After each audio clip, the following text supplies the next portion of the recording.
Primeira quinta de setembro. Nosso ano já está se findando, hein, gente? Você já parou para pensar o quanto você já produziu esse ano?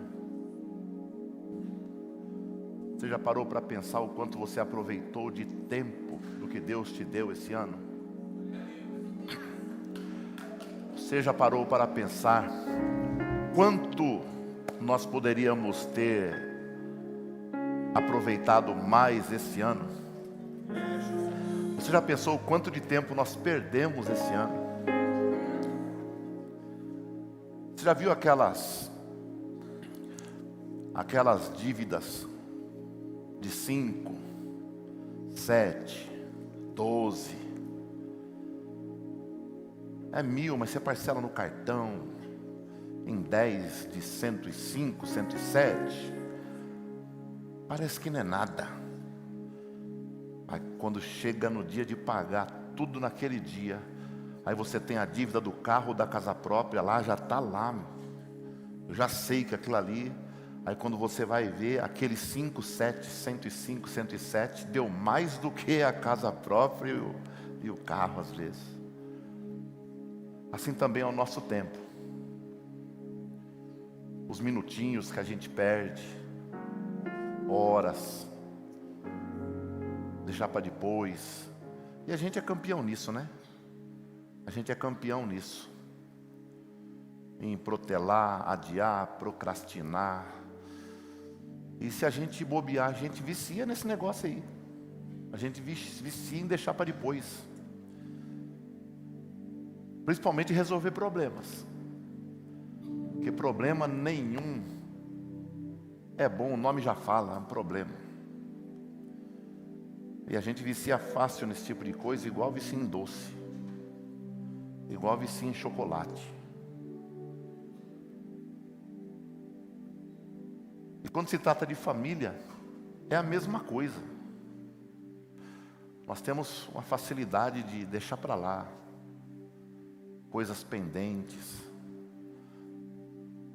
coisas que poderiam ser resolvidas na hora, com cabeça no lugar, e a gente vai deixando, e aquele probleminha se torna num problema, e aquele problema se torna num problemão, e aquele problemão se torna em algo para a vida toda. E nós somos mestres, a gente dá a impressão que a gente fez um doutorado desse tipo de coisa. Nós temos a impressão que nós fizemos um doutorado, sabemos tudo desse assunto. Mas ainda bem que nós temos a palavra de Deus, que pode nos abençoar, nos ajudar, nos orientar, principalmente nós, que somos conhecidos como o povo da Bíblia. No Rio de Janeiro, os crentes são conhecidos como o povo do livro. Os judeus são conhecidos como o povo do livro. E falar de família é falar do primeiro plano de Deus na face da terra. O casamento veio depois, o termo casamento. Porque Deus não criou, em suma, o casamento, Deus criou a família. Família, homem e mulher. E o casamento veio depois, através das leis, mas Deus criou família. E quando eu uso o termo maior patrimônio, é porque nós temos a mania de mensurar as coisas. Me entenda, tá? Nós temos a mania de achar isso vale mais, isso vale menos.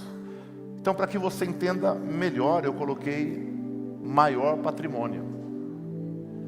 Mas na realidade, família aqui na terra é o nosso único patrimônio. Mas para que a igreja entenda de forma mais simples, porque nós temos esse negócio, né, de querer o que é mais, o que é maior, o que é melhor. Então nós colocamos maior, mas na realidade família é o nosso único patrimônio. Único. Porque a família é base de tudo. Uma família bem estruturada reflete uma igreja bem estruturada. Talvez todos aqui já experimentaram aquela igreja que tem bastante gente, mas às vezes tem 2 ou 3 famílias. Isso é muito comum no interior. A igreja às vezes é grande, mas ali é uma família, aqui é outra, lá é outra. E é assim, mexeu com um, como que é? Por quê? Porque as pessoas levam isso muito a sério quando diz respeito de uma seta, uma flecha que vem de fora. Mas entre a família, não existe isso, mexeu com todos. Não, é uma guerra total. É uma guerra, mas se alguém de fora falar da minha família, não. Não é assim que a mãe fala? Fala mal de mim, me coloca no chão, pisa em mim, mas se falar mal do meu filho, você perdeu a amizade. Outros dizem assim, eu posso falar, mas vocês não. São os jargões, né? De família. E o crente, ele acostuma com essas coisas, até porque nós viemos do mundão, né? Nós viemos do mundão e nós acreditamos nessa família, né? Nesses jargões aí. E nós achamos sempre que as pessoas olham para a nossa família subjugando, com menosprezo, né? A realidade é que podem falar o que quiser. A realidade é que podem apontar o dedo, falar mal, pode fazer o que quiser. O importante é você ter uma consciência plena de que sua família é o seu maior patrimônio. É você ter essa plena convicção de que a sua família é um projeto de Deus. De que não existe sucesso na vida se você não tiver sucesso na família. Tem pessoas que são solteiros e se quiserem amanhã vão construir uma família. Outros preferem continuar solteiros, mas vêm de uma família. Problema nenhum. Mas quando você constitui a família, ela se torna o seu maior tesouro, maior patrimônio. Para onde você vai quando você termina um dia de trabalho lá no escritório, que agora a moda é home office? Hoje em dia, se procurar emprego, for fazer entrevista, é capaz da pessoa já falar, só quero se for home office. Não é? Porque depois a pandemia mudou tudo. Não é? Mudou tudo, é o novo. Então eu só quero se for home office. Eu só quero se o meu vale refeição for 2.000, 3, 4. Se tiver que vir um dia eu ainda venho, mas se for 2 eu não venho. Passou a exigir, não é? Porque as empresas antigamente não era assim. Não tinha essa flexibilidade. É 3 horários, filho. 6 às 2, 2 às 10, 10 às 6, se quiser. Tem vale refeição, tem o bandejão para você comer, não pode repetir. É verdade. Bandejão, não é prato não. Hoje tem a bandeja, o prato, salada. Não, era um bandejão de alumínio com 6 buracos que jogava comida ali. E em determinados lugares podia virar a bandeja que a comida ficava intacta. Hoje em dia mudou. Então hoje em dia as coisas melhoraram muito, não é? Melhoraram muito. E às vezes as pessoas no dia a dia da família também pensam que é desse jeito. Pensam que é desse jeito, exigem muito, cobra muito um do outro, não é? Mas quando termina o dia de trabalho, pezão inchado, coluna queimando, para onde é que você quer ir? Para casa. A criança está na escola, deu febre. Para onde ela quer ir? Pode buscar ela, Simone, Johanna, as mães aí, né? A Bruna, que tem filho, está lá na escola, deu febre. E chega lá e fala assim, vem, nós vamos para o hospital. Não, quero ir para casa.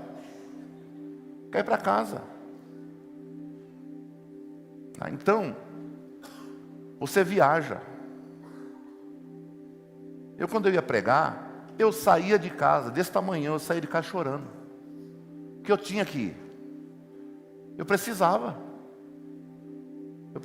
eu era um pregador, eu tinha um ministério, eu tinha que cumprir meu ministério. E eu saía de casa já com saudade. Eu não aceitava convite para ficar 3 dias fora. Era um dia, o outro, terminava de pregar 10 da noite numa festa. Eu chegava em casa, vinha dirigindo.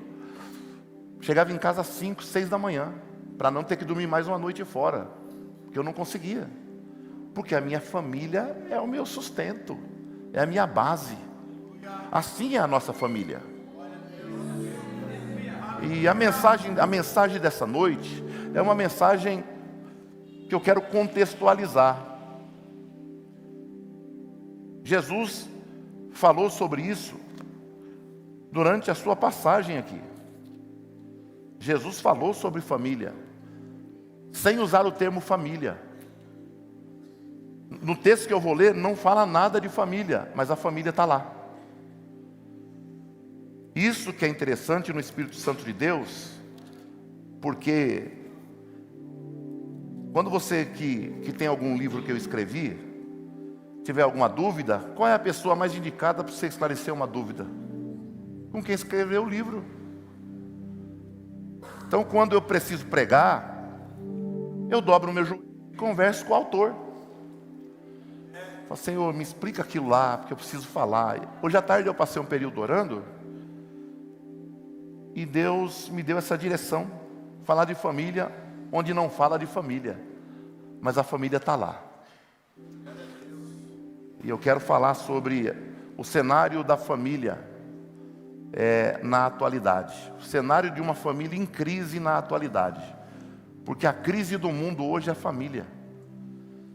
Se você perguntar para um adolescente, um pré-adolescente, menino ou menina, quando você crescer, você quer casar? Ele vai falar não. 80%, 90% vai falar não. Quer ser outras coisas, não quer pensar em casamento agora. Tá certo? E por quê? Às vezes, porque vê o estilo do casamento dos pais.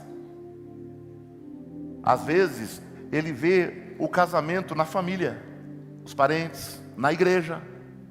Ele vê como funciona o casamento, a convivência entre marido e mulher. E isso não faz os olhos brilharem, não aquece o coração deles. Mas graças a Deus, que ainda dá tempo de mudar essa história.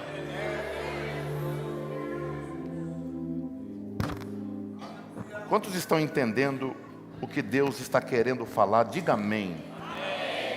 Marcos capítulo de número 9, versículos 17 ao versículo 29. Diz assim: eu no meio da multidão, é isso mesmo? Respondendo disse: Mestre, trouxe-te meu filho, que tem um espírito mudo. E este sempre que se aposta dele, lança-o por terra, e espuma, e range os dentes, e vai definhando. Pedi aos seus discípulos que o expulsassem, mas eles não puderam. Então Jesus exclamou: ó geração incrédula, até quando estarei com vocês? Até quando terei de suportá-los? Tragam o menino aqui. E eles o trouxeram. Quando viu Jesus, o Espírito imediatamente agitou o menino com violência e, caindo por terra, revolvia-se espumando. Jesus perguntou ao pai do menino: há quanto tempo está acontecendo com ele? O pai responde: desde a infância. E muitas vezes o tem lançado no fogo e na água para o matar. Mas se o Senhor pode fazer alguma coisa, tenha compaixão de nós e ajude-nos. Ao que Jesus respondeu: se o Senhor pode, diga assim, se o Senhor pode. Diga assim: tudo é possível ao que crê. Amém. E imediatamente o pai do menino exclamou: eu creio, ajude-me na minha falta de fé. Então Jesus Então Jesus, vendo Jesus que muita gente estava se reunindo, repreendeu o espírito imundo, dizendo-lhe: espírito mudo e surdo, eu ordeno a você, saia deste menino e nunca mais entre nele. E ele, gritando e agitando muito, saiu, deixando-o como se estivesse morto, a ponto de muitos dizerem: morreu. Mas Jesus, tomando-o pela mão, o ergueu, e ele se levantou. E quando Jesus entrou em casa, os seus discípulos lhe perguntaram em particular: por que nós não pudemos expulsá-lo? Jesus respondeu: todos juntos: essa casa não pode sair com coisa alguma, a não ser com oração e jejum. Amém. Glória a Deus. Glória a Deus. Quiser descer, fica à vontade, tá? Fica à vontade. Isso. Obrigado. Descansar hoje, que você já serviu ontem, tá bom? Então, ouçam a palavra e vamos para cima dando glória a Deus. Amém, irmão? Obrigado, viu? Eu sei que se precisar, vocês fazem um barulho aqui, já descansem, ouçam a palavra, porque eu sei que essa palavra vai falar conosco. Glória a Deus. Queridos, o texto, como eu disse, não fala sobre família. A palavra família não aparece. Você não vê aqui falando sobre família em momento nenhum.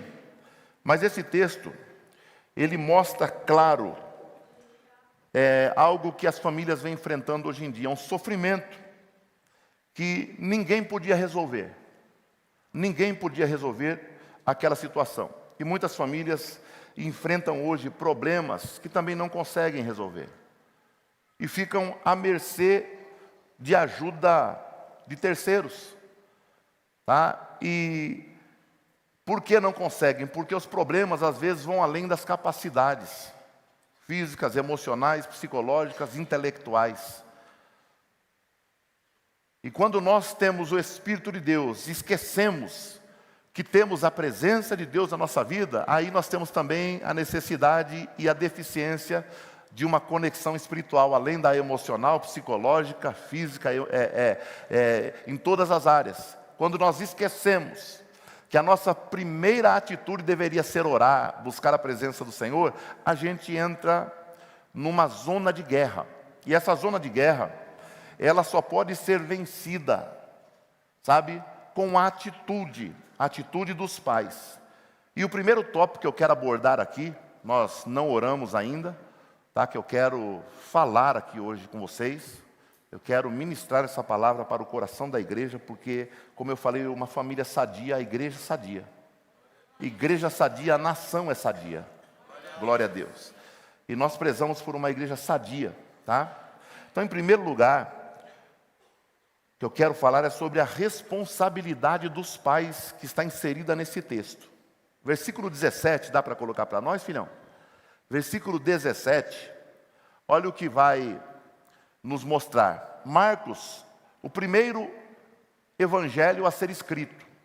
Na realidade, o primeiro evangelho não, o primeiro evangelista a escrever o evangelho. Porque evangelho só tem um. Escritores existem 4. Evangelho é só o de Jesus. Escritores 4. Diga assim, só existe um evangelho. Porém 4 escritores.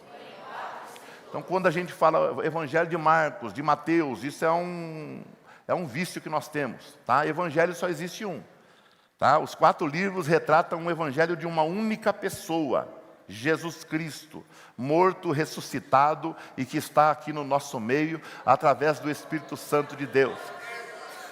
Então, em primeiro lugar, um dos problemas que aquela família que não aparece ali enfrentava, famílias hoje também enfrentam, tá? A responsabilidade dos pais. Perceba que a responsabilidade deste pai, ele assumiu depois de muito tempo. O texto vai dizer que quando Jesus pergunta para ele, ele fala, olha, quando o Espírito toma posse dele, ele cai, se joga, ele espuma pela boca, fica como morto, fica numa situação deplorável, tá? Mas esse pai chegou num dado momento que ele reconheceu o quê? a necessidade de agir, de tomar uma atitude. E o versículo 17 diz assim, olha, trouxe-te meu filho, diga assim, ele levou o filho a Jesus. Então ele assumiu a responsabilidade para resolver um problema que existia na sua família. A causa do problema, endemoninhamento, tá? A vítima desse problema, um menino e consequentemente toda a família. E talvez você está vivendo um problema semelhante a esse em outra área. Talvez você já tenha percebido, sabe, que recebe e antes de 15 dias não tem mais dinheiro, ou recebe e já está devendo de novo. Você gasta remédio várias vezes por mês, gasta dinheiro com remédio várias vezes por mês. Você às vezes tem paz no trabalho, em casa não tem. Às vezes você está no trabalho feliz, quando é a hora de ir para casa a tribulação já começa. Às vezes você trabalha, ganha bem, mas não é feliz com o seu trabalho. Às vezes você está sofrendo porque você não sabe como organizar a sua vida. E esse problema você já tentou resolver de tudo quanto é jeito: terapia, conversa com amigos, conversas paralelas, aconselhamento de pessoas mais velhas. Você já tentou resolver fazendo empréstimo, você já tentou resolver procurando todo tipo de médico, não dá certo. Você já tentou tomar ansiolítico, você tentou dormir mais cedo, academia, você já tentou fazer de tudo nessa vida, tá certo? Para resolver um problema na família. Mas esse homem, ele só teve o problema dele resolvido quando ele assumiu a responsabilidade de entender definitivamente que o problema não era de nível natural, era de nível espiritual. E hoje, dentro desta pregação simples aqui, muito objetiva, atualizada, eu quero dizer para você: procura entender esta noite se esse problema consecutivo que vem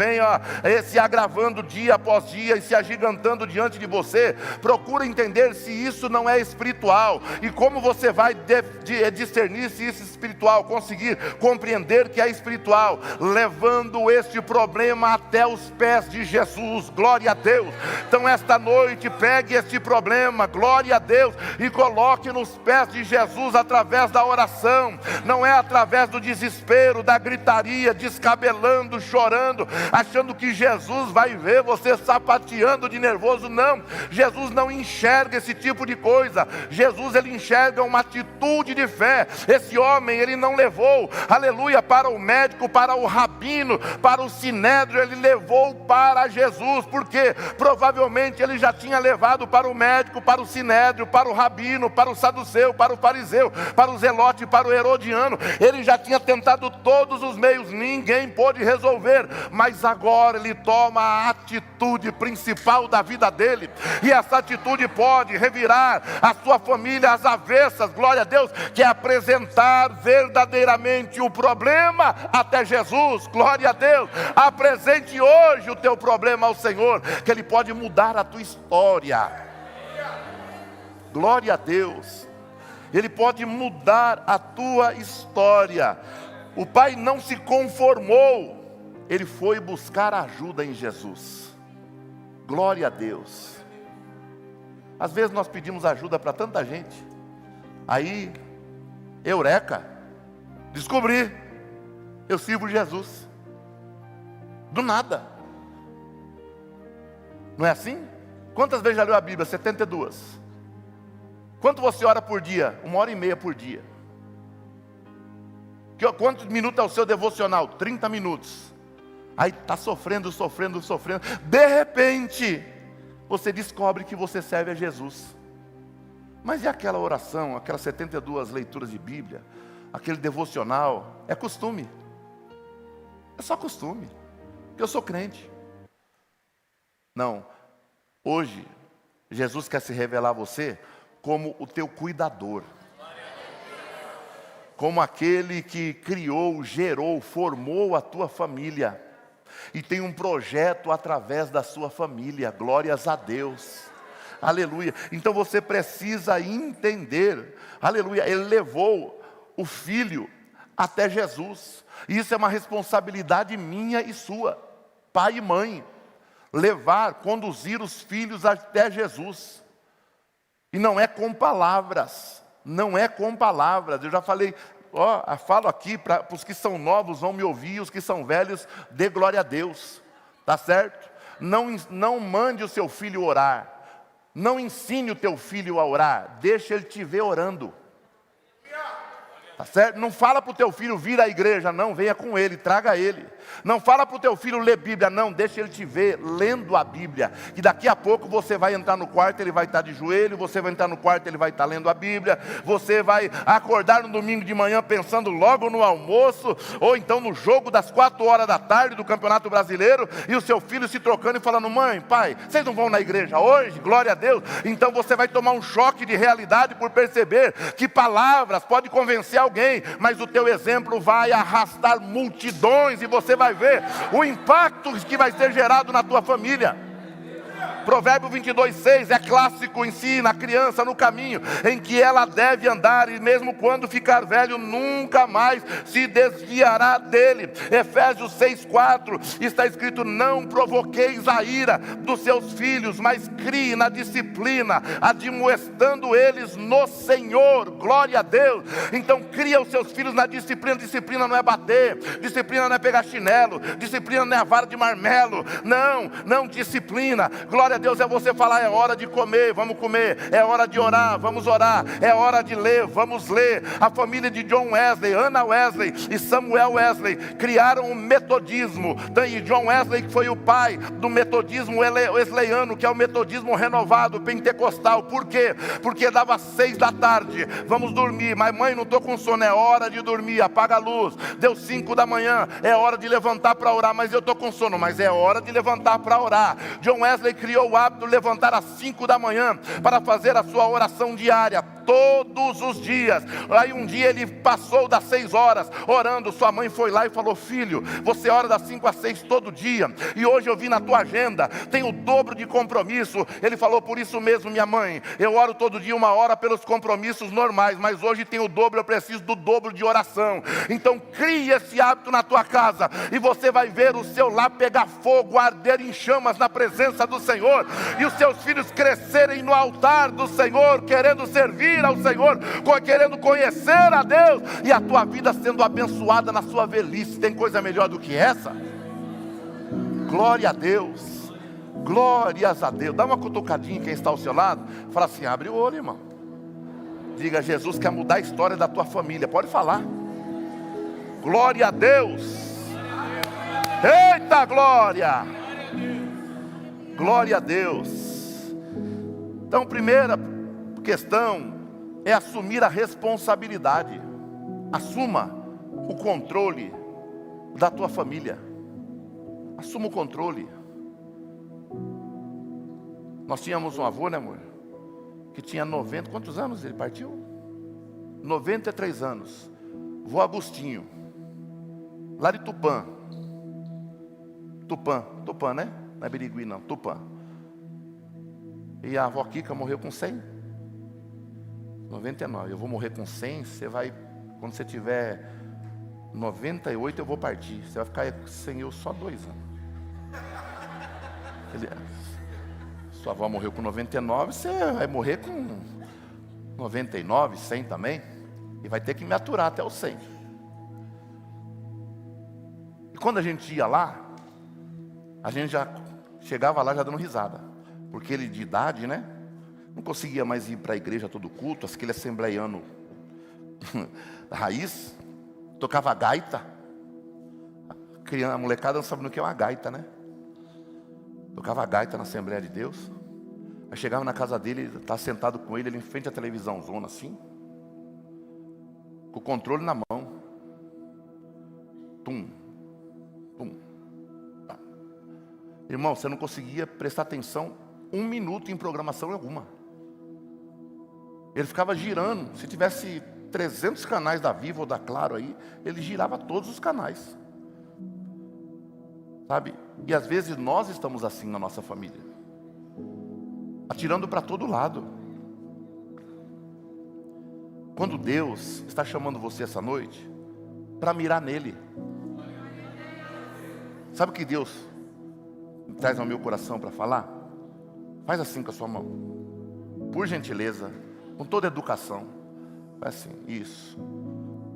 Pega essa mão e entrega o controle na mão dele, para ele resolver o problema da sua família, da nossa família. Para de querer controlar a tua família. Leva o problema até ele, passa o controle para ele, deixa ele dirigir a tua vida, os seus passos. Aleluia, glória a Deus. Entrega o controle. Ema calaçaio porogá. Aleluia. Quando nós ficamos, os 5 anos que passamos no estado do Paraná abrindo igreja, nós tivemos um pastor chamado pastor Luiz Carlos Leite. E eu era um pregador, eu juntava muita gente. Mas pelo meu temperamento, Deus estava querendo me fazer um pastor. Ele falava assim, você junta gente, você é um pescador, você joga a rede, vem tudo, peixe, mato, botina velha, pneu, vem tudo, você põe na igreja. E eu que me viro para resolver, ele falava. Porque você atira para todo lado. Você atira para todo lado. Aí ele falou assim, mas vai chegar uma hora que você vai aprender a olhar no fio da rua e ver vários patos. Ele falou assim, você vai aprender a mirar num só. Porque quando você atirar, você vai derrubar aquele um e os outros vão voar. Hoje você atira em todos, querendo derrubar todos, você não pega nenhum. Então hoje Deus está te dando a primeira resposta, o primeiro pato para você enxergar e mirar. Leve o problema da sua família aos pés do Senhor e entregue sua família na mão dele.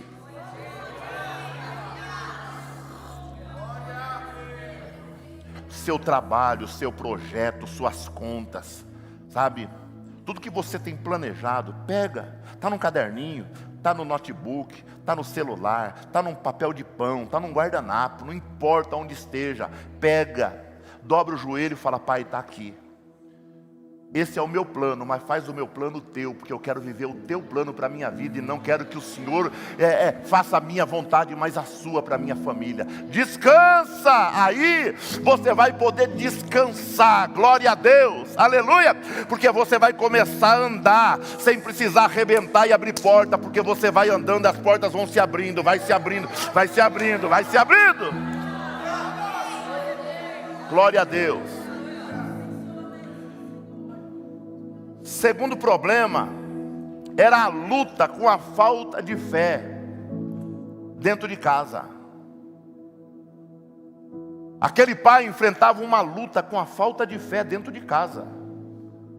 Irmão, eu vou falar uma coisa para você, uma coisa que a gente fala que tem, mas na hora que o problema chega, aí a gente mostra que na realidade a nossa fé é pequena mesmo, pequenininha.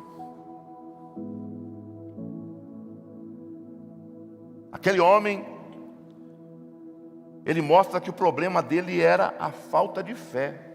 Versículo 24. Olha o que ele... e logo o pai do menino, clamando com lágrimas, disse, eu creio, ajuda-me na minha... Diga assim, falta de fé. Ajuda-me na minha falta de fé. Esse é o problema de muitas famílias. Tem fé, assina contrato com Jesus. Fechei contrato com Jesus. Maravilha. Primeiro problema, já duvida, reclama, não acredita. Ah, mas Deus me prometeu, Deus te prometeu vida eterna. Deus te prometeu graça para vencer as tribulações. Não falou que não teria tribulações. Deus te prometeu que estaria com você todos os dias. Mas não falou que ia te livrar do problema, mesmo Ele estando com você. A nossa fé precisa ser uma fé ao ponto de você apagar a luz da sua vida, sabe? Sem enxergar nada. E dar o primeiro passo. A sua fé tem que ser uma fé que você tem que pisar sem ver o chão. A sua fé tem que ser uma fé que você não está vendo nada, mas você gritou na janela até para a rua de baixo ouvir: Deus já fez o milagre.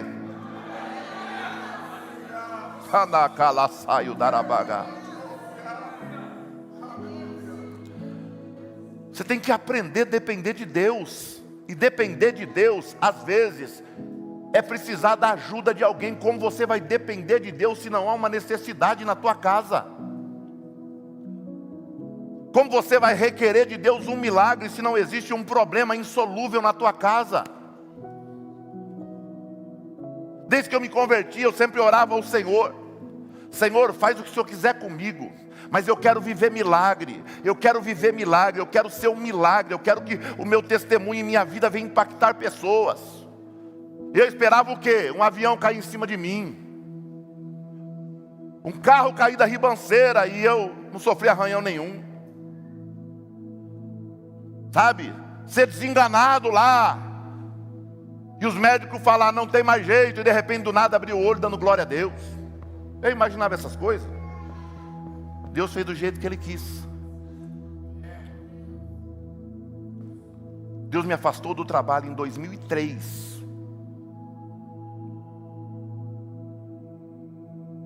E durante vários anos, isso me deu a possibilidade de pregar, abrir igreja, estudar e pastorear.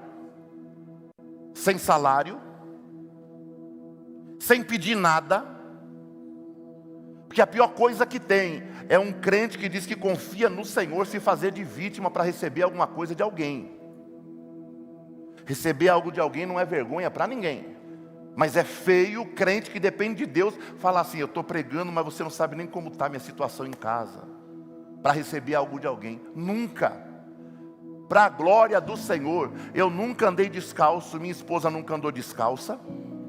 Glória a Deus, nós nunca moramos na rua. Não, nós nunca passamos fome, nunca andamos nu. Glória a Deus. E hoje nós estamos aqui porque Ele tem cuidado de nós. Ele tem cuidado. Já passamos apuro.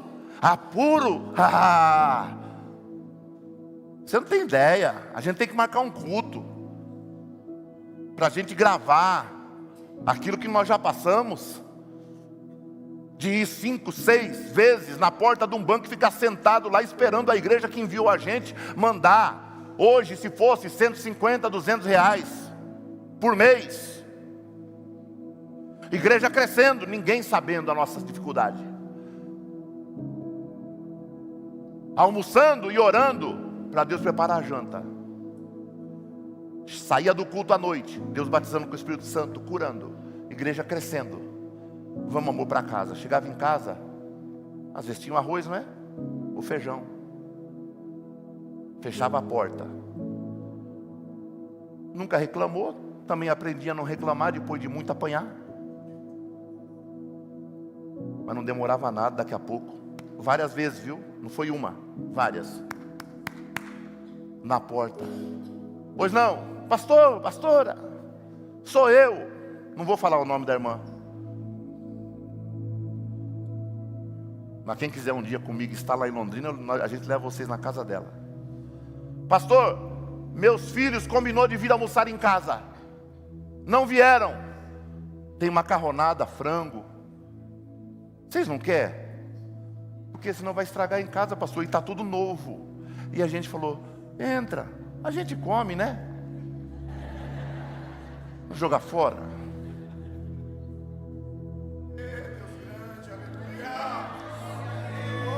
Porque isso é depender de Deus. Ah, eu quero depender de Deus andando de BMW, meu filho. De X1, X4, X5, X30. Isso é depender de Deus? Não, isso é uma bênção. Depender de Deus é outra coisa. Depender de Deus é você acordar, olhar na panela, igreja crescendo, Deus curando, batizando, jovens vindo para a igreja, que quase fechou. E a gente ter que ir para o fundo do quintal, ela pegar uma panela com água e sal, colocar um pedaço de mandioca dentro e eu cavucar um buraco no chão. Eu saí daqui, eu era piloto de teste da Volkswagen. ficava em hotel, 3, 4, 5 estrelas. Agora estou cavucando o fundo do quintal para colocar uma panela, 8 da manhã para meio-dia, a água está fervendo e a gente comer. Semanas comendo tomate, semanas comendo batata. Aleluias. Pastor, passei, dando glória a Deus, e colocava a mão num doente, o Jefferson, o doente era curado. Colocava a mão no viciado, o viciado era liberto. E a nossa alegria era essa, porque nós estávamos numa faculdade aprendendo a depender de Deus. Aleluia. Hoje não tem nada nessa vida, aleluia, que nos faça dizer: Jesus me abandonou, porque a gente conhece a Jesus. E eu quero que você conheça Jesus dessa forma. Ele nunca vai te abandonar quando você confia de verdade nele. Nunca vai te abandonar. Nunca vai te abandonar. Aleluia. Glória a Deus. Aleluia. Glória a Deus. Ajuda-me na minha pouca fé. Ajuda-me. Foi a oração dele, porque faltava fé em casa. Mas eu quero profetizar na vida de todos vocês, que aonde faltou fé, vai superabundar fé.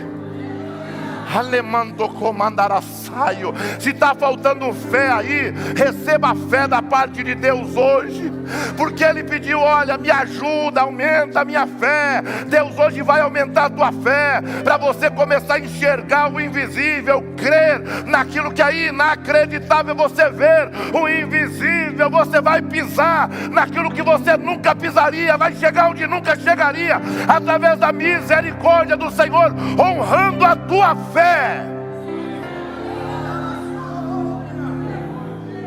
Tua família será impactada com a presença de Deus na tua vida através da fé. Glória a Deus. O Pai mostrou, olha aí, o Pai mostrou uma fé misturada com dúvida. Me ajuda na minha incredulidade, mas mesmo que a tua fé hoje seja fragilizada,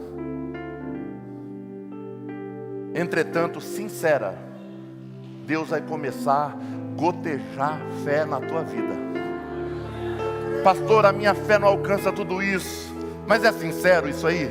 É sincero? Então comece a receber fortalecimento de fé. E você vai passar a crer. Você vai passar a crer. Glória a Deus. Glória a Deus. Você vai passar a crer. Glória a Deus. A Ohana, que está tirando foto aí, criancinha, dentro do carro, na porta de casa. Aleluia. Quase não respirava mais, só gemia. E eu e ela não sabia como resolver o problema. No nosso colo. Aleluia. Tinha o quê? Tinha 1 ano. Então, 1 ano mais ou menos.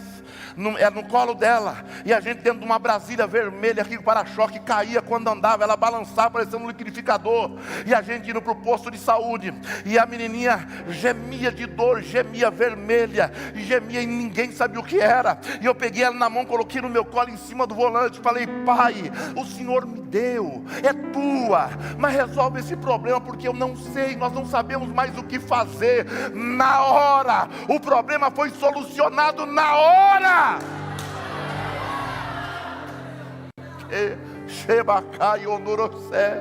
Aleluia.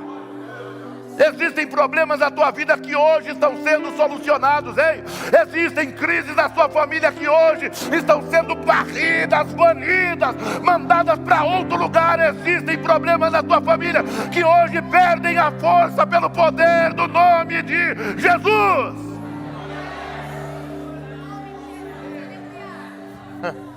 Aleluia.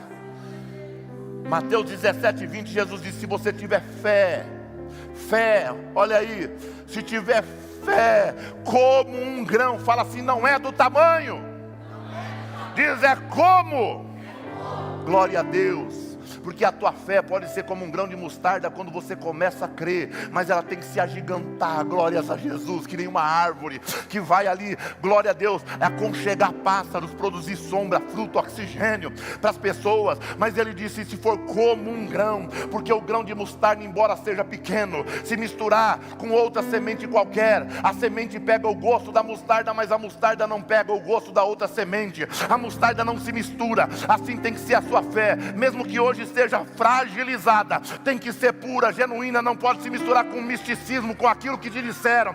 Tem que ser uma fé na pessoa certa, do jeito certo, e só existe uma pessoa que pode cuidar, solucionar os teus problemas. Não sou eu. Eu gostaria de ser, mas não sou eu. O nome dessa pessoa é Jesus. Jesus. Jesus. Glória a Deus. Terceiro lugar, glória a Deus, a impotência humana e a dependência de Deus. Diga assim: Senhor, eu reconheço que não posso, mas hoje eu entendi que eu preciso depender de Ti.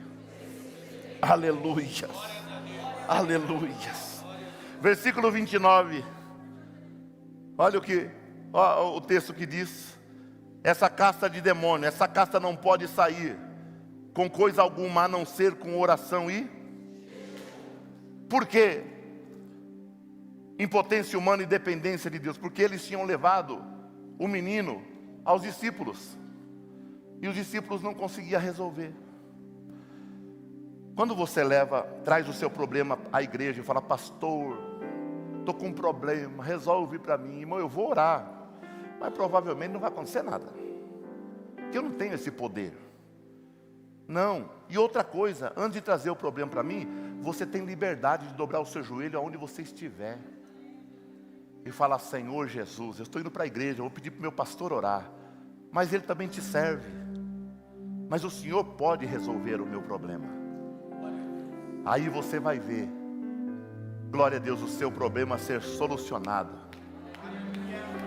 Às vezes tem um processo, mas vai ser solucionado. Bendito é o nome do Senhor Jesus. E sabe por que os discípulos falharam? Porque estavam confiando em si mesmo, tá?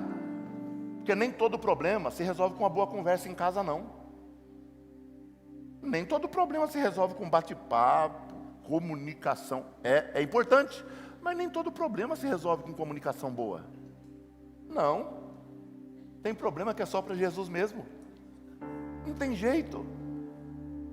Tem problema que é só para Jesus. Outro dia a irmã daqui da igreja chegou em casa carregada,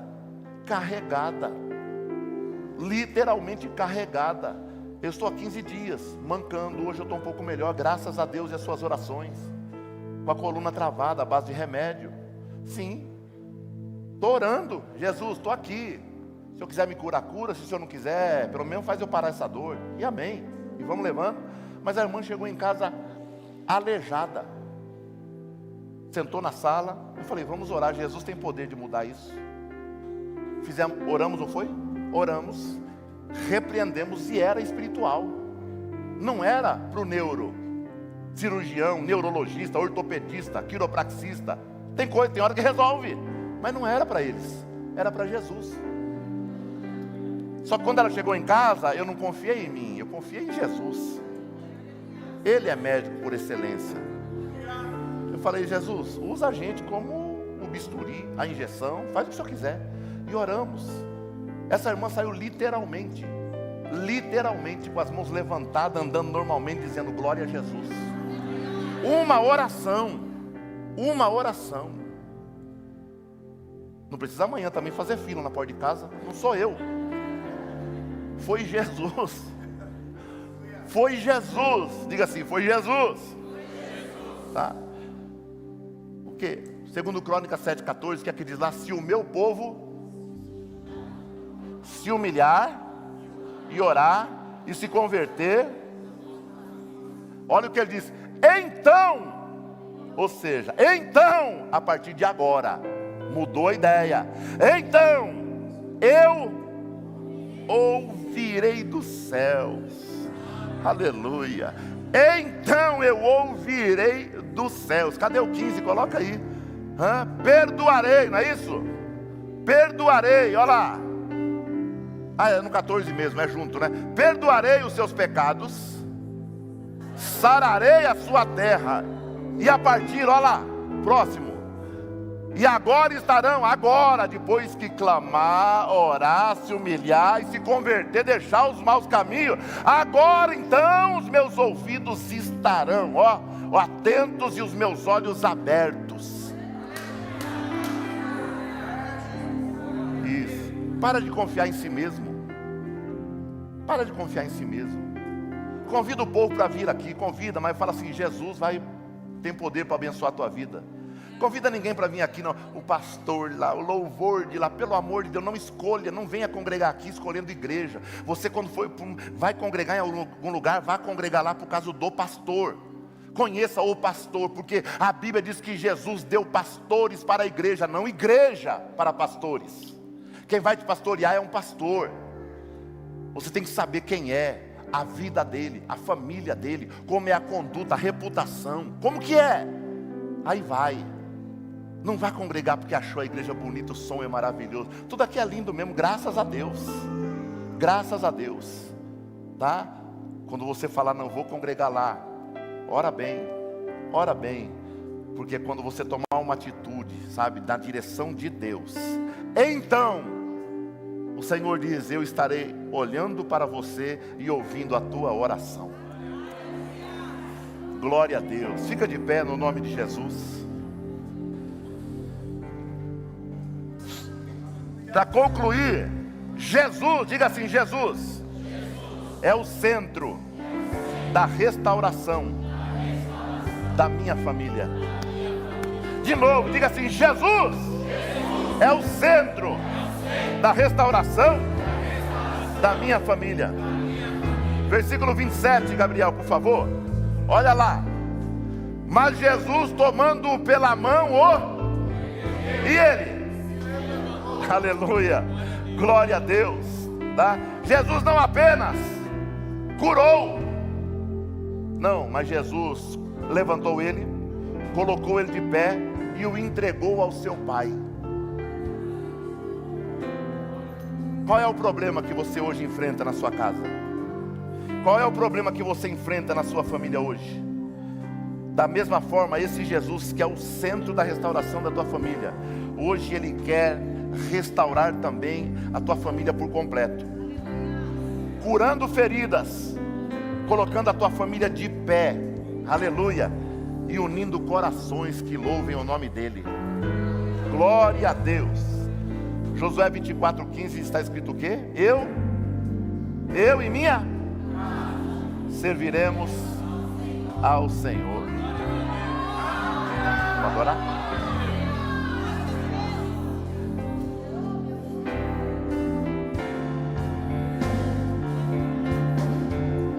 Apresente sua família ao Senhor enquanto eles louvam. Apresente. Passa do meu lar, Senhor, lugar de harmonia. Faça do meu coração tua casa todo dia. Esteja à vontade pra ficar e nunca mais partir.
Glória a Deus.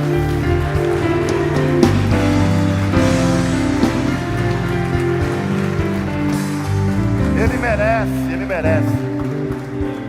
Glória a Deus, Ele merece.